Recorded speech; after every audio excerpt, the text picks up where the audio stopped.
Mercedes-Benz tells us that sport utility vehicles and crossovers account for 35% of their U.S. sales, and that number should approach 50% by the end of the decade.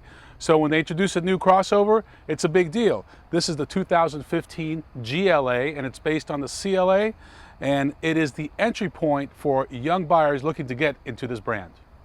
This GLA is based on the CLA, and where the CLA was the entry point for sedans for young buyers at a starting price of under $30,000.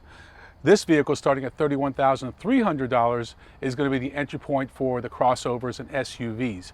It has the exact same wheelbase as the CLA, and under the hood are the exact same engines you'll find in the CLA. To my left is the GLA250, and to my right, the AMG version GLA45. This has a 2-liter 4-cylinder turbocharged engine, as does this. The difference is 208 horsepower and 258 pound-feet of torque versus 355 horsepower and 332 pound-feet of torque. 0 to 60 times are estimated at 7.1 seconds for the GLA250 4MATIC, and for the GLA45, 4.8 seconds. Both are mated to a 7-speed automatic transmission that is definitely one of the technical highlights of this vehicle. The GLA250 will also be available in front-wheel drive version, but that won't be offered until next year. Fuel economy for the GLA250 is 24 city, 32 highway, for a combined average of 27, while the AMG GLA45 achieves 23 city, 29 highway for a combined 25 miles per gallon. Mercedes calls the GLA a crossover. I like to think of it more as a 5-door hatchback version of the CLA. Whatever you want to call it, it has a lot of utility. As you can see back here, a 60/40 rear split. You also have this really cool little access door, so if you have some skis or maybe some 2x4s for some home projects, you can slide them on through. Because of the added room on the inside, the more versatile cargo area, I think a lot of young buyers and a lot of older buyers are going to find that the GLA is a perfect fit for their lifestyle. Mercedes-Benz tells us that the GLA segment, which includes the Audi Q3, BMW X1, and Lexus NX, is about double the size of the CLA segment. And if they sold 30,000 CLAs, well, that means they should sell about 60,000 of these GLAs over the next 12 months.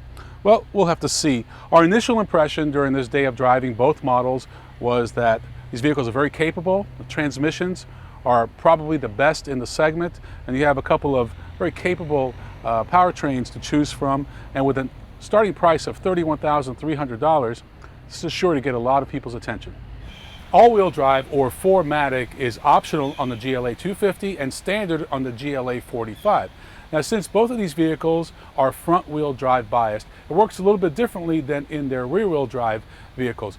The power can go from as much as 100% front and 0 rear to 50 front and 50 rear.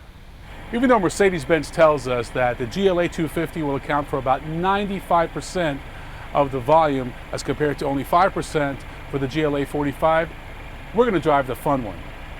As you can see, the interior is very similar to the CLA, and one of the ways that they were able to save some money or cut costs is by having this fixed infotainment or navigation screen.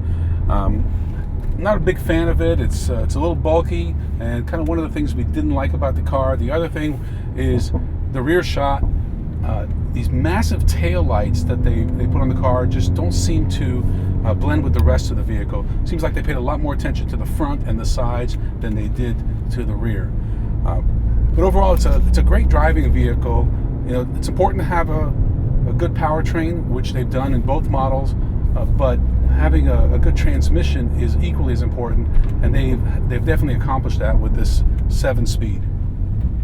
As you can see, Mercedes-Benz has done a nice job with the interior. A lot of the features and controls that you are accustomed to in more expensive Mercedes-Benz models, you will find in the GLA, like this central controller. However, some things like this fixed navigation or infotainment screen is unique to the GLA and CLA, and that's a way that Mercedes-Benz is able to cut cost and pass the savings on to consumers. I like the fact that they have paddle shifters in both the 250 and the GLA45 as expected. The GLA45 is definitely a more aggressive vehicle, not just because of all the extra power, but the suspension is stiffer, the seats are narrower, and considerably stiffer.